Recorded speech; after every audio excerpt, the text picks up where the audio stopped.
help Mom before me. When I went to my son's house, I found my 10-year-old grandson, who should have run away, chained up. As I was about to help him, he said that my daughter-in-law, who should have been deceased, was there. But your mom passed away. When I opened the floor as my grandson instructed, there was my dried-up daughter-in-law lying there. What on earth happened? I was in a panic due to the unimaginable situation. Afterward, a series of horrifying truths were revealed.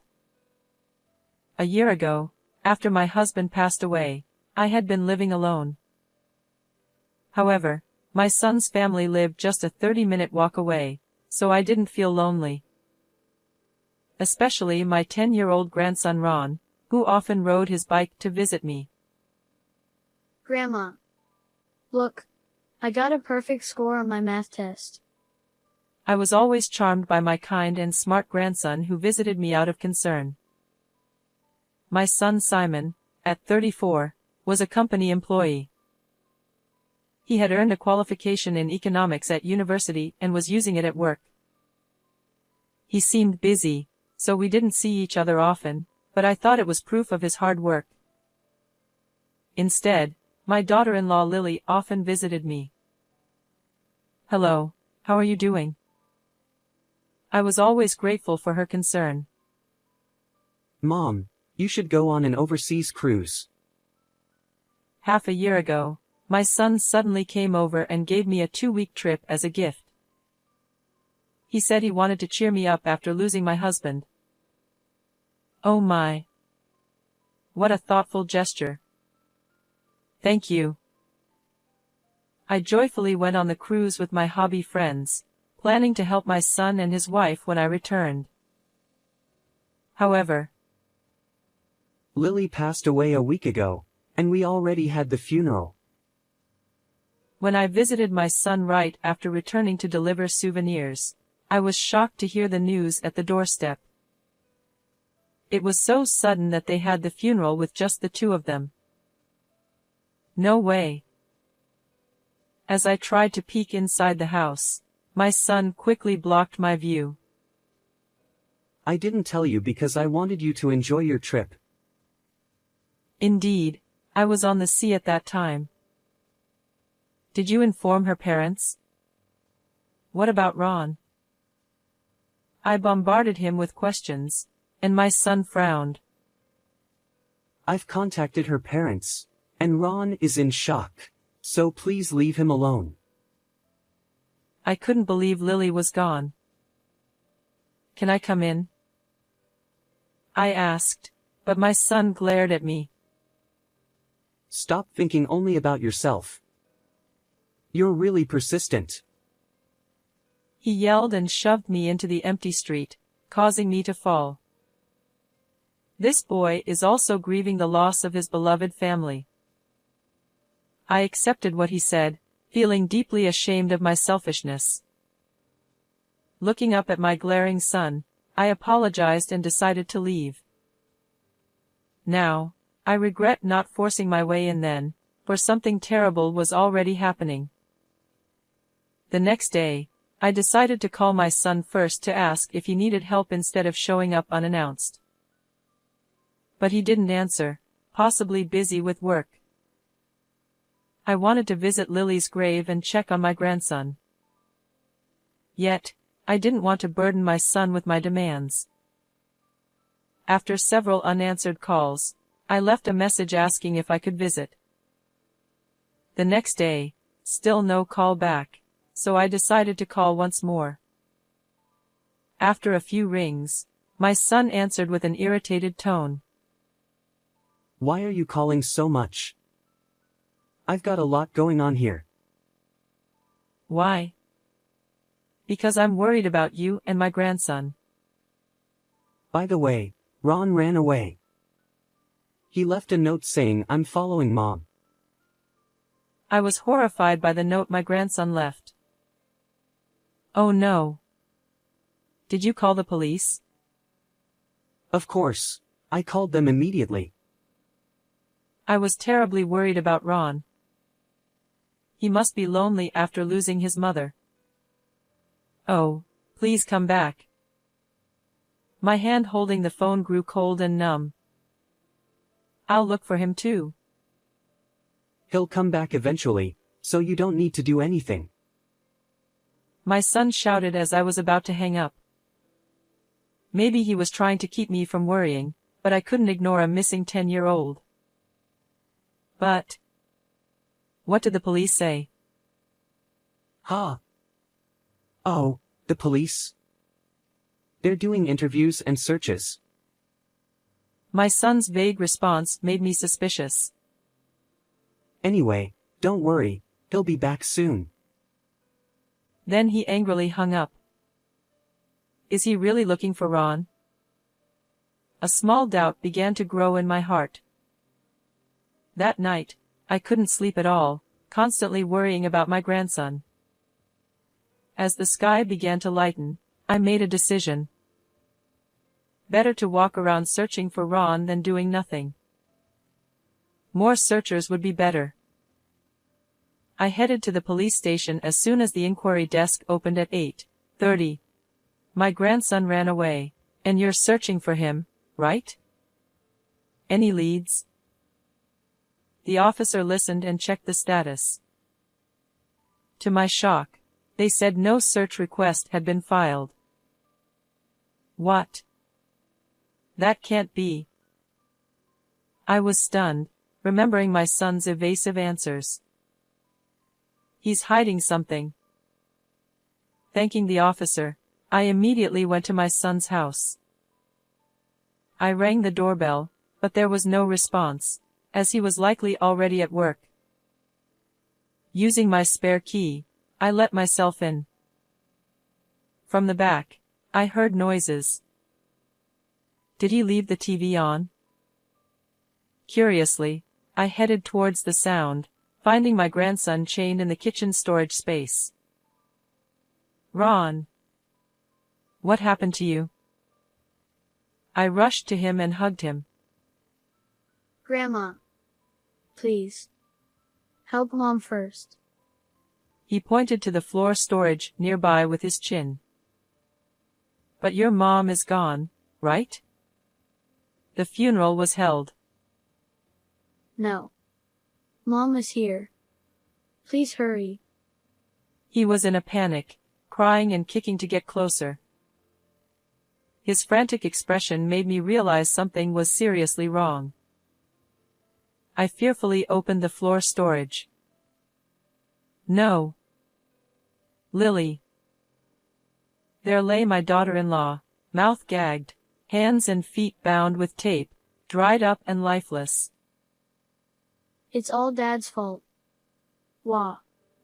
Mom. Seeing his changed mother, my grandson screamed and cried. I hugged him and immediately called an ambulance. The operator arranged for the police and rescue team to cut the chains, and both Ron and Lily were rushed to the hospital. In the ambulance, my sobbing grandson explained what had happened. What a horrible thing. I'll make sure he pays for this, Ron. Grandma will see to it. Listening to him, I vowed to bring justice for my grandson and daughter-in-law. Later, with the police, I heard more details in the hospital room. My son had been away for about a week. After Ron fell asleep, I asked the nurse to look after him and went straight to a lawyer's office. Determined to expose my son's crimes, I searched everywhere. 8 days after finding Lily and Ron, I was sitting in my son's living room. As I heard the front door open, it signaled my son's return home. Mom? Dressed in flashy shirts and jeans that didn't look like work attire, he was surprised to see me. Then, my son quickly glanced toward the kitchen. Of course, you'd be concerned about the kitchen, where you chained a 10-year-old child. When I glared at him, Simon looked startled. Chained? What are you talking about? You mean the toy handcuffs he was playing with? His flustered and lame excuse made me feel nauseous. Enough with the lies. You left a 10-year-old alone for over a week. You said Ron ran away from home, didn't you? When I accused him sternly, Simon's eyes darted around, occasionally glancing toward the kitchen.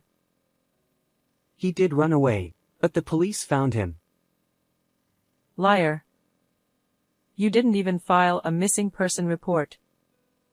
I confirmed it myself. I stood up from the chair with a bang and yelled, making my son wince and fall silent. But Lily's gone, and I have to work for the sake of the kid left behind. He mumbled, sneaking glances to check if the floor hatch was open. That's completely different from what Ron told me. Just as I started speaking, my son shouted, Enough already, you old hag. Haven't you finished menopause? He raised his voice, interrupting me, and tried to drag me out of the house. I found your dried-up wife under the floor you keep glancing at. I know everything. I pushed his hand away with all my strength, my hair disheveled as I screamed. Simon paled at my words. In fact, I had heard the full story from my grandson on the day I found Ron and Lily. Ron had been on a 5-day camp until the day before I returned. When he came back, full of memories, Simon told him, Mom has passed away. No matter what Ron asked, Simon didn't answer and blocked the kitchen with a partition, preventing access. My grandson cried, I want to see Mom. I want to see Grandma, but Simon only yelled, Shut up. When I visited Simon's house right after returning, Ron heard the doorbell and was thrilled. Grandma's here. He tried to run to the door, but Simon gagged him and held him down. You told him, you weren't here when your mom died, so the police suspect you. If you don't want to get caught, stay hidden. I don't remember that. Ron must have been terrified. Shocked by his father's words, my grandson hid in his room, holding his breath. Unaware of this, I believed Simon and went home after being shoved into the street. That night, Ron heard rustling sounds from the kitchen. Curious, he sneaked in through a gap in the partition and found his bound and gagged mother in the floor storage. He shouted, Mom, in shock, which got Simon's attention. Simon chained Ron and shoved him into the storage space. Ron heard Simon muttering, I thought she'd be dead after 3 days. This revealed that Lily had been without food or water for 5 days, mummifying in the floor storage. That's just a made-up story by him. Simon claimed Ron was lying because he was in his rebellious phase. Then why was she mummified? Actually, Lily had a high fever and died suddenly. I loved her and couldn't let go, so I kept her at home. He lowered his head, wiping fake tears. I approached him quietly. Mom. My son reached out for comfort, but I grabbed a stack of papers from his nearby bag and hit him hard on the head. Don't be ridiculous. You neglected your child for over a week and went on an affair trip. That's your idea of love? The stack of papers was evidence of my son's infidelity. His computer was full of emails and photos with his mistress, and gifts and luxurious dinners were all documented in the photos. Where did you get those? Frantically trying to hide the papers, he looked pathetic. I found this account book in your closet. I slammed a bank book on the table, making Simon's face twitch. The bank book showed transfers totaling $200,000 over 3 months, way too much for a salary. You said you were in accounting, but this is embezzlement. Ha! This is a bonus. It's too early for you to go senile. He spat back, but then, That's not true. a strong voice came from the next room. Simon looked in shock as a tall, middle-aged man stepped out. Ollie? Yes, he was Ollie, the head of accounting at Simon's company. After finding Lily and consulting with the police, I also discussed the suspicious transfers with the manager. The company was aware of the unusual transactions and was already investigating. Ollie had called to check on us, and I informed him about Simon's return. Instead of calling the police, I called Ollie, who offered to accompany me for safety. You've let me down. Standing with folded arms and glaring at Simon, he continued. Everyone makes mistakes, but a crime is inexcusable even once. What? Simon told me he was an exceptional employee. I asked, confused by the contradiction. No, he makes many mistakes and tries to blame female colleagues. I was stunned and looked at Simon, who avoided eye contact. Still, I believed he had potential. Embezzlement is unforgivable. Spending stolen money on your mistress. What a disgrace. Shrinking under our combined scolding, Simon suddenly raised his head and started speaking boldly. Embezzlement and infidelity were wrong, but I couldn't accept Lily's sudden death. I wanted her close, so I put her under the floor. Claiming she wasn't alive when confined, he began sobbing theatrically. Stop lying. Lily is alive. When I revealed that Lily survived, my son's eyes widened in horror. His fake tears were obvious.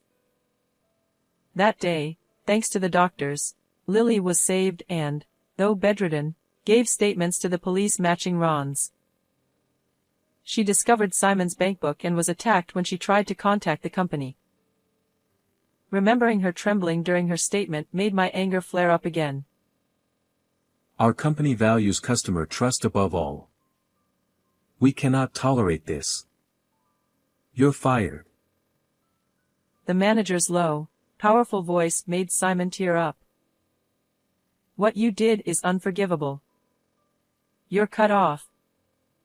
You won't see your wife or child again. My declaration visibly shook Simon.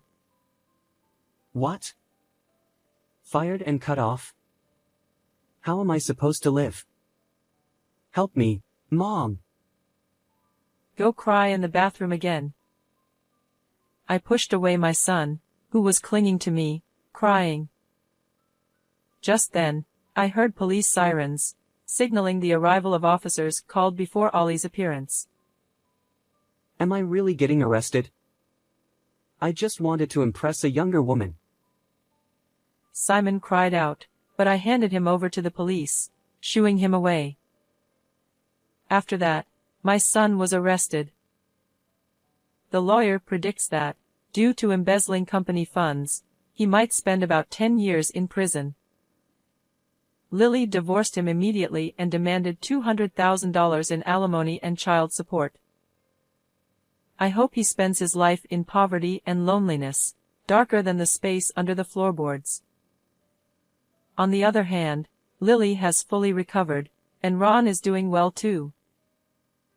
Feeling responsible for my son's actions, I offered to support their living expenses, but Lily firmly refused, saying she would work. Instead, she asked me to help take care of Ron, which feels like a reward, to be able to spend time with my adorable grandson at such an easy-to-handle age. Lily started working as an insurance agent and amazingly became the top salesperson nationwide. I will continue to watch over both of them with all my heart. How did you find this story? Please don't forget to subscribe to the channel. See you in the next video.